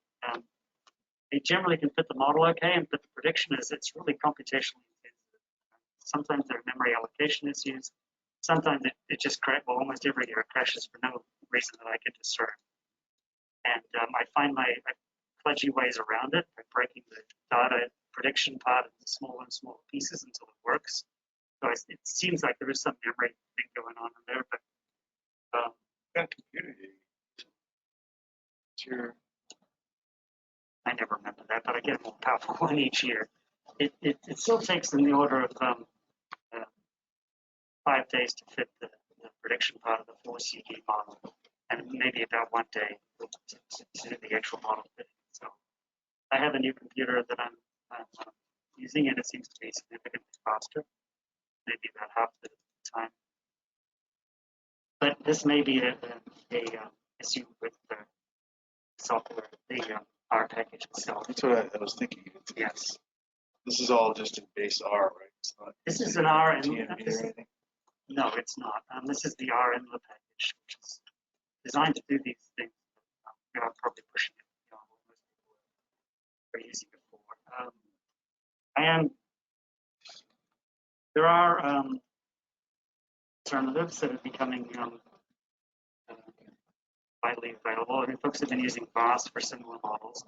I understand that some people have not found that the most user-friendly experience. In the past, it hasn't done everything we wanted it to do, so that's improved. But, there have been recent developments which are using, trying to fit the same models that we're fitting, but with a TNB, people want to build a type of coding and interface to help folks who are using that to implement these models in a more user-friendly, familiar manner. There's a couple of other things that are starting to become available as well. So there may be some software alternatives that I should explore if it's an ongoing problem. This, as I said, this is not a big change model. And every year you add Every year I have 1,000 new data points. I do. So it's only going to get worse. Yeah, yeah, you're right. And so at the moment, I'm running some of these models, doing splitting out the predictions at this moment. But with the O32, sorry, the old size is way too big, but the model itself. So try some different things, different starting values. But anyway, expect to see this again in June. Because I think this is a meaningful improvement in the model. Surprised me. I thought it would make much difference. Have you looked into other ways of treating zero inflation besides the hurdle? Sure. Yeah, that's a There's certainly other ways that this model has been parameterized by other folks. Jim Corson parameterized it differently in terms of catch and effort, I think, if I remember this correctly, which some people prefer, find it that they're a more meaningful way of interpreting the data. Maybe it was way. Anyway, that's not available in the software that I'm using, so I've been reluctant to make a headlong dive into something.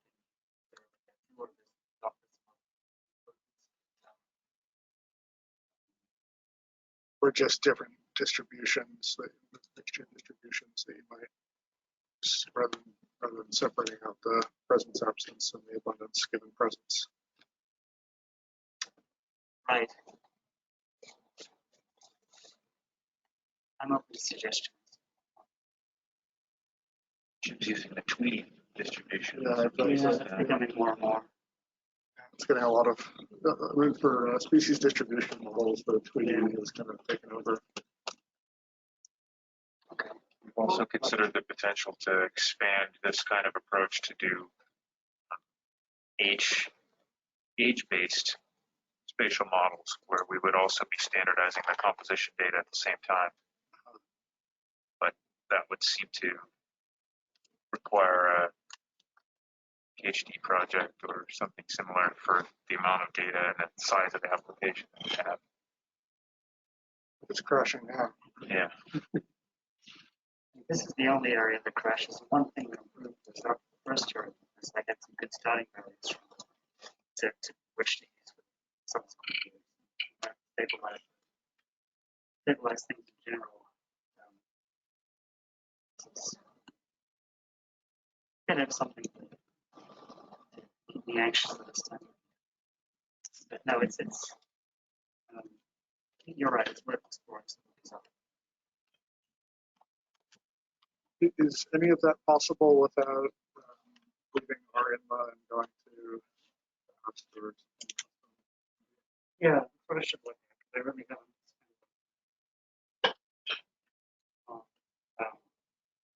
That for production version. When you look at our documentation, similar types of models, this is how the way I've been doing it is the way he's following this sort of standard recipe for. Yeah. I mean, the hurdle approach is pretty standard, but it seems like from what I know from the species distribution modeling literature, they said that Tweety has kind of started to edge out the other models. It's a little bit more parsimonious, but there's no parameters to estimate. And it's continuous too. So not a whole different set of covariates for both processes. Okay, well, that could simply be something to answer your report that we need to explore before the June meeting. Nice motivator for me to go down that far. The other part was regarding the evaluation of the design and the bias evaluation methodology, which so at present we evaluate bias potential of a possible test design as follows. I try to find the right words for this in a slightly different way every year. It never comes out as clearly as I hope. Hopefully this works. But we use the space-time model output to estimate time series for each sub-area. So just for the areas in which we use sub-areas, 2A, 4A, 4B. And for each year in each sub-area, we calculate the number of years for a change of at least 10% of the proportion of a regular area's biomass to occur. I always get asked, if I follow up, I think, why 10%? And it's a good question, but it's 10% is a relatively modest amount of the sub-area level. When you look at it as a spread across the entire regulatory area, it's a really low potential change. And we feel like keeping any unseen change in a regular area's biomass proportion below that 10% ensures that bias in the overall index will remain low. So we don't want unseen change to be high. And so we sample frequently enough to ensure that that doesn't happen. So if I do 20%, that seems that becomes good. That is, we'll make it a little higher, and we have a potential for a meaningful amount of bias to creep into the model. If I make it lower, then we start to come up with designs that say we need to sample every sub-area every year in order to achieve that. I did go through some iterations of these initially. So the idea here is that at any point in the time series, number of years is less than the proposed period since the sub-area was last sampled, and that design will be rejected. So if we've seen an area change by 3 years, by more than 10% in terms of the share of biomass over a 3-year period, at least once in the entire time series, then any design that says sample that less frequently than every 3 years is going to be rejected. Sampling it every 4 years, or we've seen it change by a modest amount, a reasonable amount in a smaller time period, we need to sample it more frequently. So this approach weights all years equally, regardless of how far in the past they are. And as time is added, as data are added to the time series, we become uneasier with the way this is working as a criterion. So as the time series grows, the chance of the 10% or greater change over a given interval for at least 1 year in the time series increases. So over time, possible designs are more likely to be rejected. That's not a desirable property for any criterion. You want to perform in the same way over time. So I'm proposing here a new approach, which we'll see again next year. So this is an introduction to your benefit. So we can use the space-time model output to estimate the probability of at least a 10% change in biomass proportion over a specified time period. We can do this for every year in each sub-area, and this will become clearer when we look at the sample. We can use these probabilities to assess the likelihood of the size of change over a proposed unsampled interval.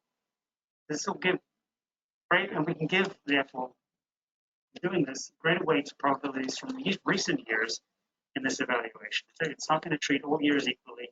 It won't give an exact, a hard and fast criterion, but it will perhaps give the way I see it, as you see in the example, a more relevant set of information in which we can evaluate potential for bias. So here's the example.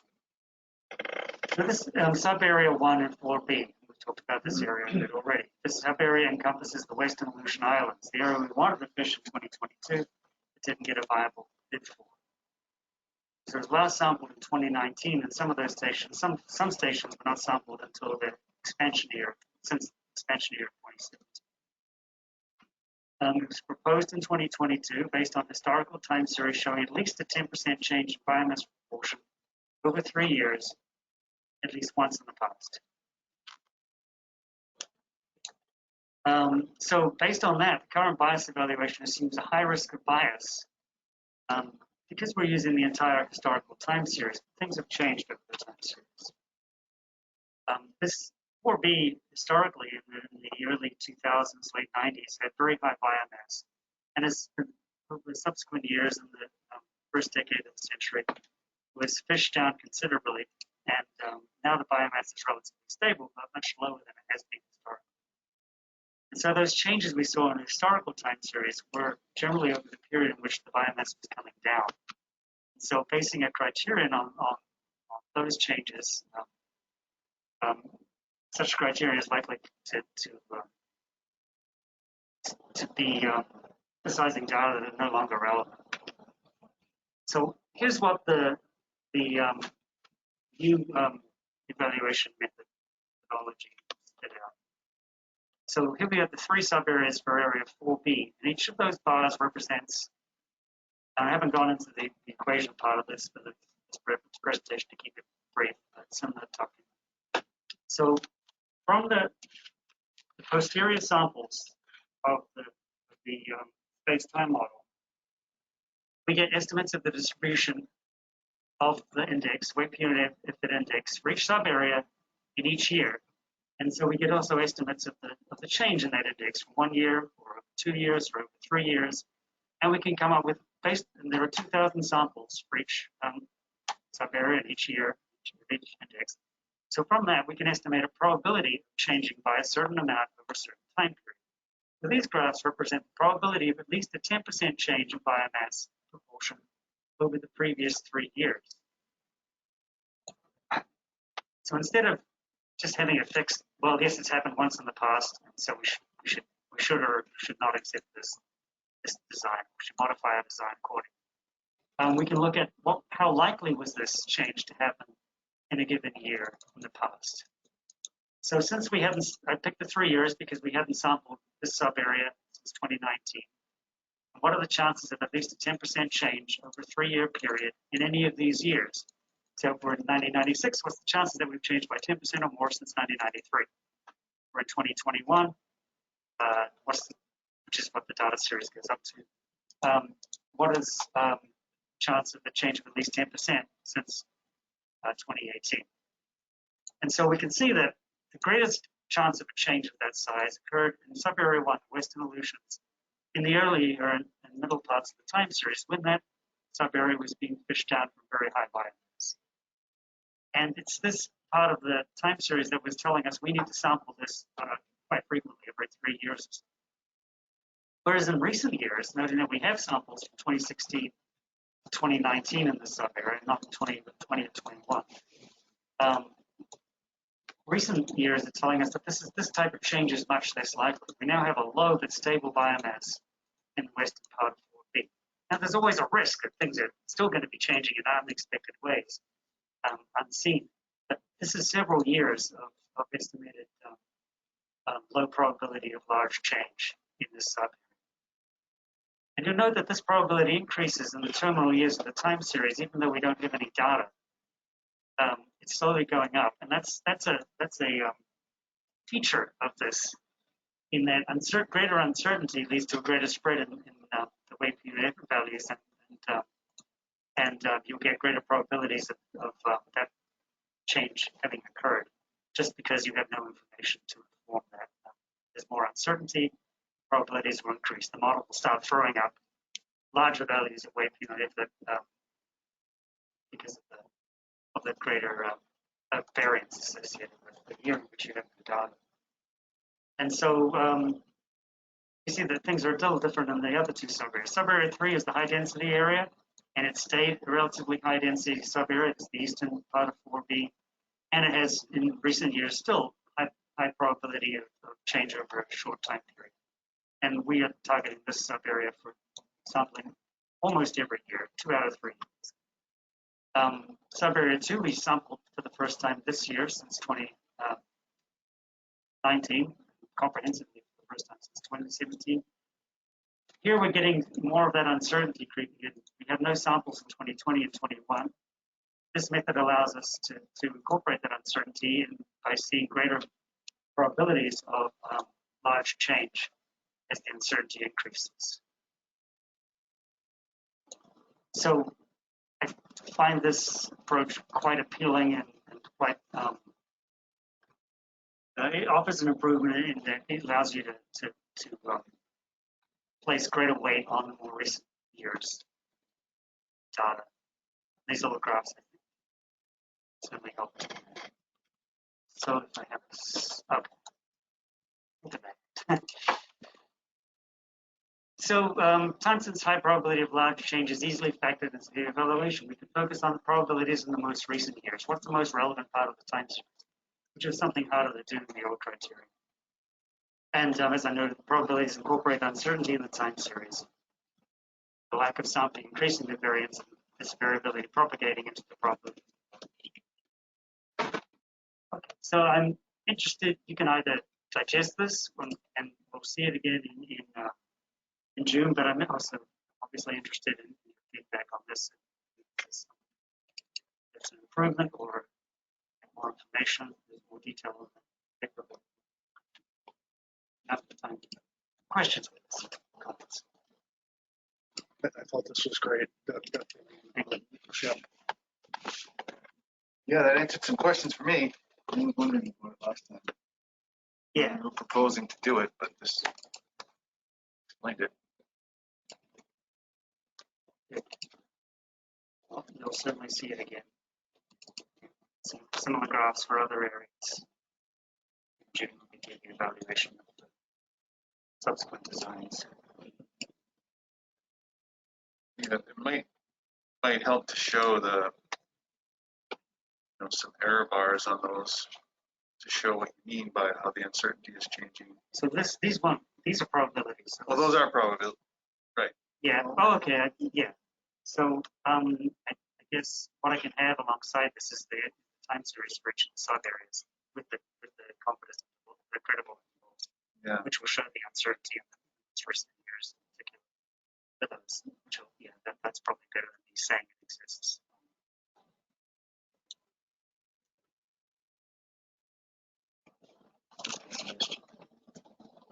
Yeah, QS3 is. Well, you know, I don't know what the hell I it is, but yeah, I know. The presentation, I probably should have slapped a different label on it. You know, you read the, and you can see I was trying to get a little creative with my notation of subscripts and superscripts and to try and present the equation in an elegant way. But it is fairly simple idea. yeah, it makes sense. I mean, it makes sense. You're just sampling the probability distributions for each year and 10%. That's So basically it. it's pretty straightforward. It's better than as you have the power of all this information. So why not use a more parametric approach than the old one, which And it fits better with the. It's consistent with the way we do the coefficient of variation evaluation as well. We're using the output of the space-time model, which is the best information of the distribution of indices. So that's what we're doing for coefficient of variation. We're using that as if it were the data in coming years. Here we're making some different use of the same stereo. This also gets at the question from earlier, in a roundabout way, of what's the potential cost of missing a sub area that we're planning to sample. We have, that's exactly what this is. So we can describe that in terms of the risk of exceeding 10%. Yep. And we may have come up with a different design if we use this criteria for B. Or we may feel more reassured, at least, that skipping sub area 1 and 4B, if we don't get a bid in 2023 again, that this is still a relatively low risk to the overall quality. My first thought when I saw this was that expressing it as the probability of at least a 10% change is kind of a roundabout way of getting at it. And you might want to just look at the expected distribution of percent change, right? Because you're essentially just quantifying one tail of that distribution, the portion that's above 10%. But I think either way gives you what you're looking for, which is where you need to be concerned. I like that. That'll be easy to pull out.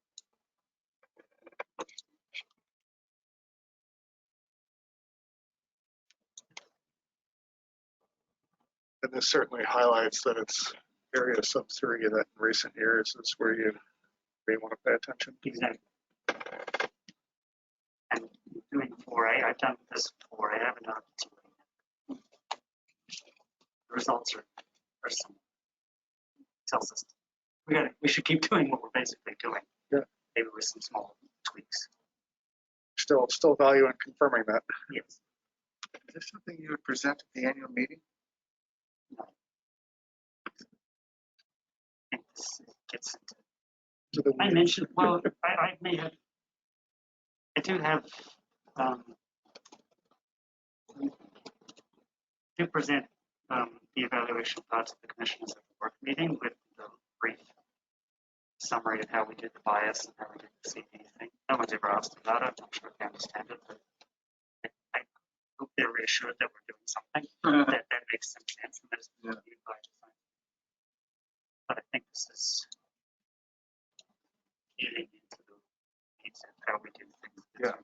Yeah. But it would be helpful to have some confirmation from you guys, if you see fit, saying this seems like a reasonable method to proceed, quantifying these things, and then we can, that's easier for them to digest than what the method actually is. Yes, you changed it. Why have you done that? I don't think we have any problem giving us a thumbs up. This is super useful. And,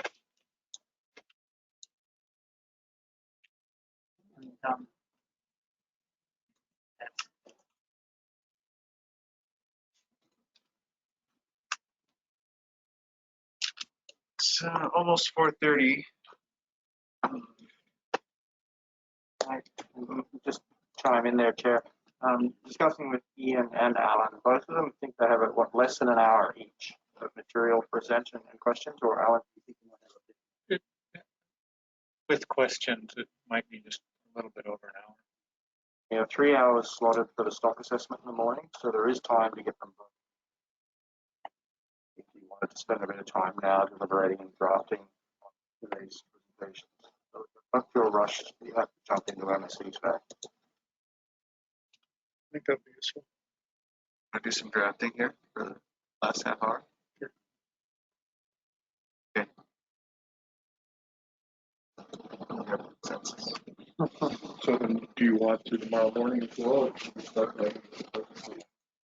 Yeah, we have the half hour drafting tomorrow.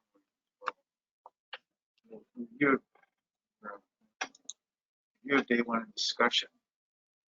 So actually, there is no drafting in the morning. It starts right off. It's just a matter of if you want to present anything to us or seek some clarifications on the Friday's presentations. But we can start at 9:15 if you like, just to settling in time, or we keep up right at 9.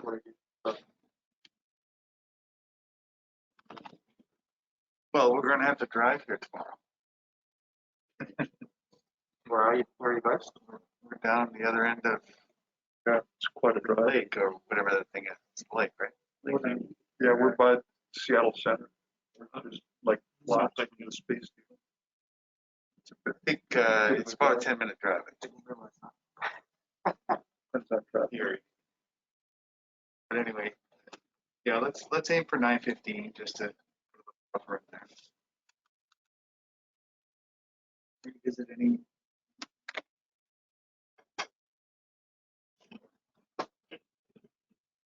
Let's aim for 9:15 start. All right, we'll leave you to it. You email the. Yes, sir. Where when are we meeting? So, Is dinner? Dinner. Details on that. I think it's 7:30 or 7 o'clock at Gray's Boathouse.